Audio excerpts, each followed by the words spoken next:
30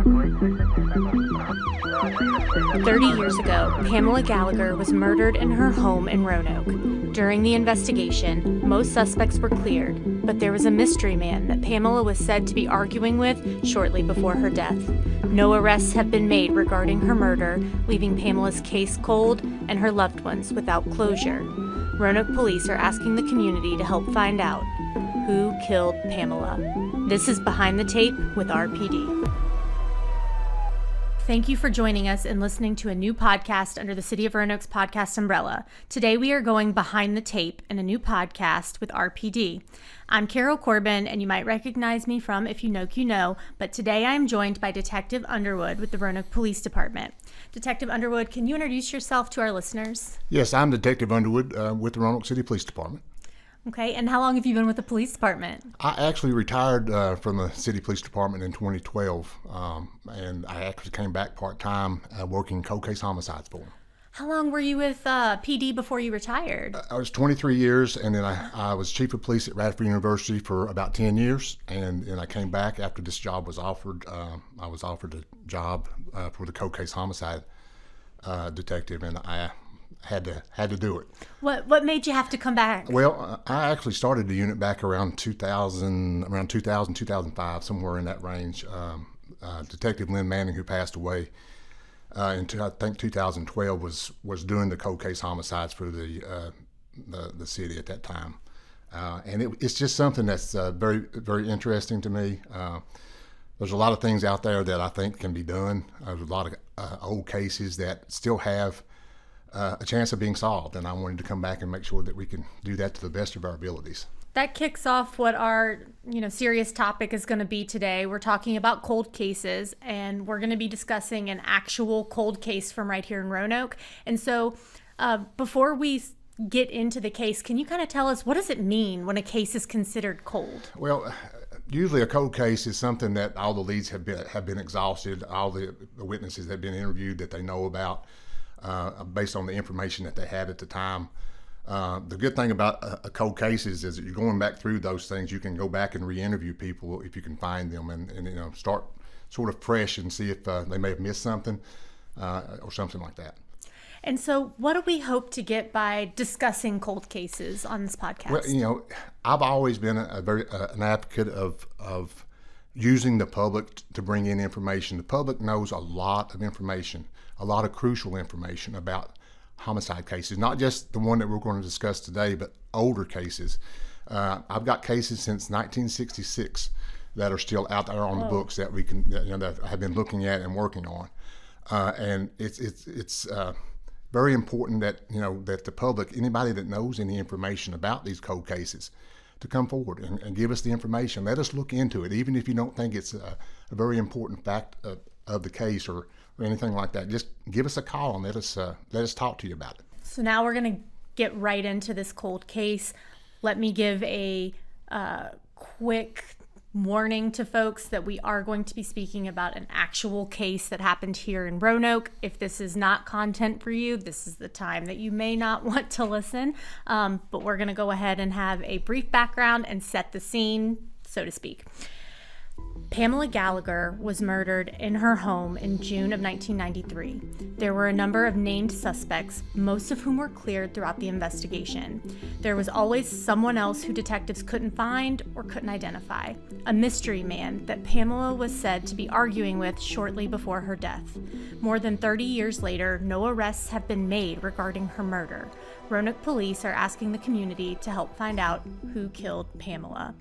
So, Detective Underwood, tell us about Pamela Gallagher. Who was she? Pam was a white female. She was 5'10", 200 pounds. She was 37 years old. She had long brown hair.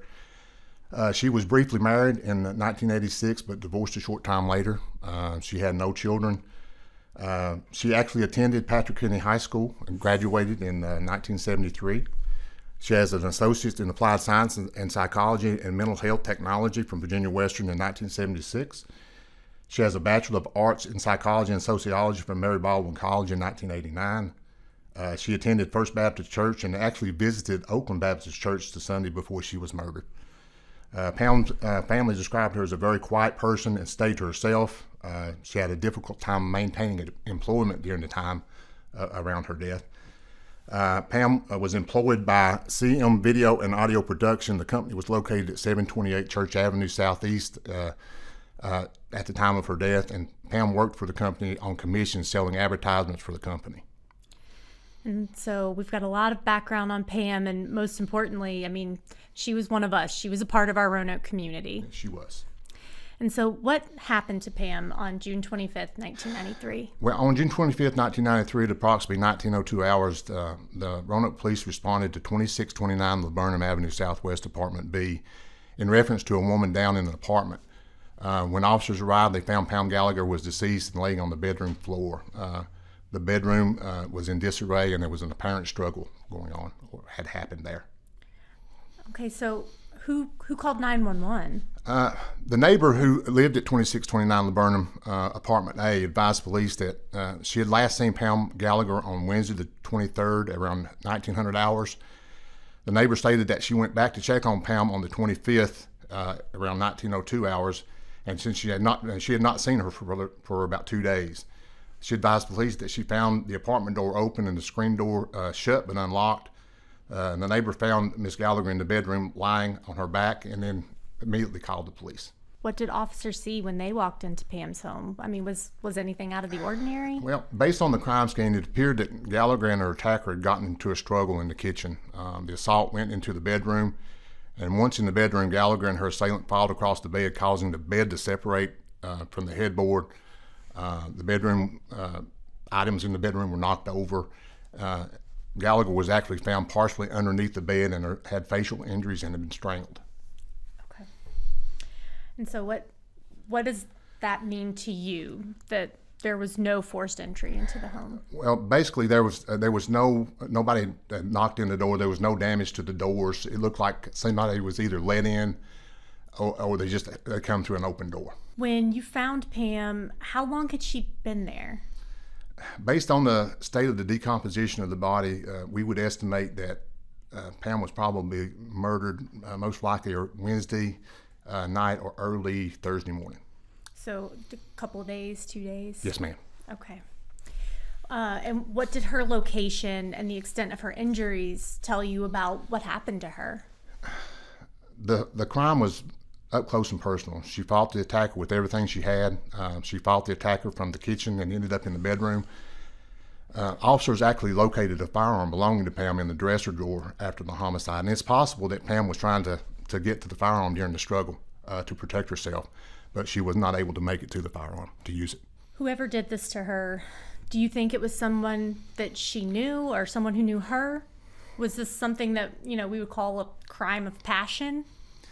Well, based on the crime scene, it's likely that Pam probably knew the person that killed her. Like I said, there was no signs of forced entry. The house had not been ransacked. There was no known property missing from the residence. Her purse was on the kitchen table. Money and credit cards were still in her wallet. It does not look to be a robbery. It's possibly an argument with a boyfriend or acquaintance that maybe become violent, ending in Pam being murdered. Strangulation or strangling someone is very intimate. Can you tell us any more about sort of this method that she was murdered by? Well, in Pam's case, the altercation went into the bedroom, and she was strangled in the floor. And if you can think about what she was going through at the time, and you've got your hands wrapped around her throat, and you can see the life draining out of her. You're watching a person pass away in front of you. That is a very up close and personal type of death. It's one of those things that it's unfortunate that anybody would have to face something like that alone. It's just a very personal type of death. And requires quite a bit of strength, does it not? It does. I mean, about 5 pounds of pressure can break the hyoid bone. A karate chop or a punch in the throat. If you have a ligature of some kind, a cord or something, sometimes that's used to strangle someone. Those types of things, like I said, is very up close and personal.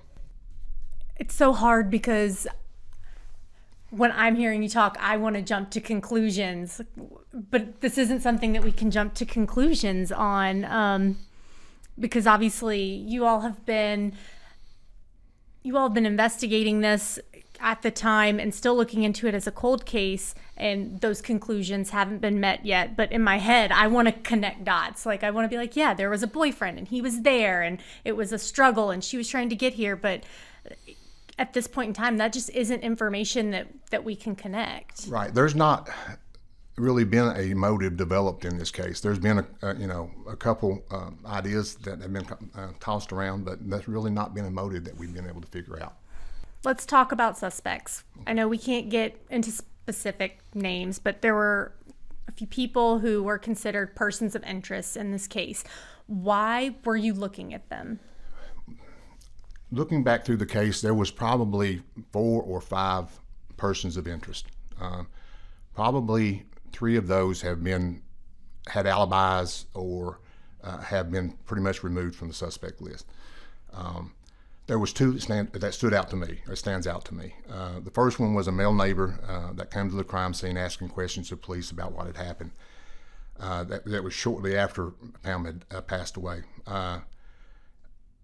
Officers noted during their conversation with this neighbor that he had a black eye that appeared to be recently obtained. When the neighbor was questioned by the detectives a few days later, the investigation, his story and alibi were inconsistent. So we asked for him to take a polygraph. A day or so later, an attorney called us and said that he represented this neighbor and asked us not to talk to him. I tried to go back and interview this neighbor over the last couple months, and I found out that he had died in 2013. The second person of interest was a male subject that was involved in a series of burglaries in southwest Roanoke and in Roanoke County in 1993 and in 94. Some of the burglaries were within blocks of Pamela Gallagher's residence. Most of the victims in these burglaries were single white females that lived alone. The suspect was linked to a couple of these burglaries where he peeped into windows, watched the female victims sleep, and in several cases sexually assaulted the female victims. This subject was arrested and charged with numerous burglaries that occurred in southwest Roanoke in 1994 and received a lengthy jail sentence for these crimes. When reviewing this case, and I was trying to set up an interview with this subject in jail, I looked on the Department of Corrections website and found that he had died in prison. Her possessions look like they hadn't been taken. Correct. So it could have been a burglary, but at this point in time, like, that kind of feels a little inconsistent too. There was no evidence of sexual assault in Pamela Gallagher's case. One of the things that piqued our interest was the burglary suspect that had, sexually assaulted several victims. One of the victims was in close proximity of Pam's house. So, of course, he was a suspect at the time, or a person of interest at the time. He had actually got charged with the burglaries and had a lawyer, and we were never able to interview him in reference to Pamela Gallagher's case. And so those 2 persons of interest now are both deceased, but you had said there were a few. Were the other persons of interest cleared of involvement? Yes, the other ones actually had alibis that all checked out. Did we look into her ex-husband? Her ex-husband was cleared fairly quickly in the original investigation. He was actually out of town at the time in North Carolina, if I remember correctly, and he had an alibi witnesses that said he was there a distance away. Everything matched what he said, and that he wasn't here when Pam died. And in that case, I'm thinking 2024. If I'm in North Carolina, I'm posting something on Facebook. I am getting money out of an ATM. I'm doing things that are going to leave a digital signature that I'm not here. In 93, how do we corroborate that alibi that you are out of town? You actually have to go to the location where he was at, which was a hotel. You have to pull up the registry information that they had there, the tag that he had on file, the people that were at the meeting with her ex-husband at the time. You have to interview each one of those people, and then you verify it that way. Another suspect was worked with her, and he had an alibi. So everything is checked out on the other 3 or 4 people that we'd actually looked into. And were there any fingerprints or any type of evidence like that, DNA, that would have assisted? We actually did find fingerprints in the residence. Those fingerprints have not been identified. They had been run against the system, the database system for the suspects that we currently had, including the neighbor and including the person that was in prison, and they were not identified by those prints. There was DNA that was also located in Pam's car on cigarette butts. It doesn't necessarily mean that the DNA belonged to the actual suspect, but it would give us some ideas. Those have never been identified also. Thinking about DNA and how so many crimes are either solved or exonerated by DNA, and thinking about DNA now, you think about 23andMe, you think about, fingerprinting and spitting in a tube. What is the difference between how DNA was looked at and processed back in '93 versus how we're looking at it now in this case?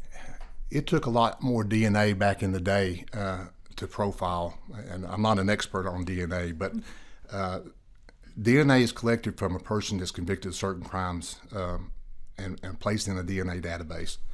The crimes are usually like felony charges, like murder, rape, robbery, burglary, and a few other ones. When that person is convicted, that information or DNA goes into the database. On a crime scene, like a murder or another type of crime scene, when DNA is collected, swabbed, or however it's collected, it's actually put into evidence, and then it's shipped to the lab. They profile it, and then they put it into the database, and they match it up, or they put it in the system. It runs through and tries to match that DNA inside the database.